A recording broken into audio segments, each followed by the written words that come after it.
How to get a fishing license in New York. Watch the video till the end and don't miss any important step. If you are 16 years or older, you will need a fishing license to fish in New York's freshwater.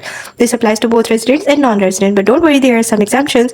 You won't need a license if you are fishing on a licensed reserve, participating in a fishing clinic, or if you are a landowner fishing on your own property. Now let's talk about the types of licenses available. Residents age 16 to 69 pay $25 for an annual fishing license. Those 70 and older pay just $5. If you want something short term, there is a 1-day license for $5 or a 7-day license for $12. Non-residents pay $50 for an annual license with shorter duration options available too. So how do you apply? Determine your residency status.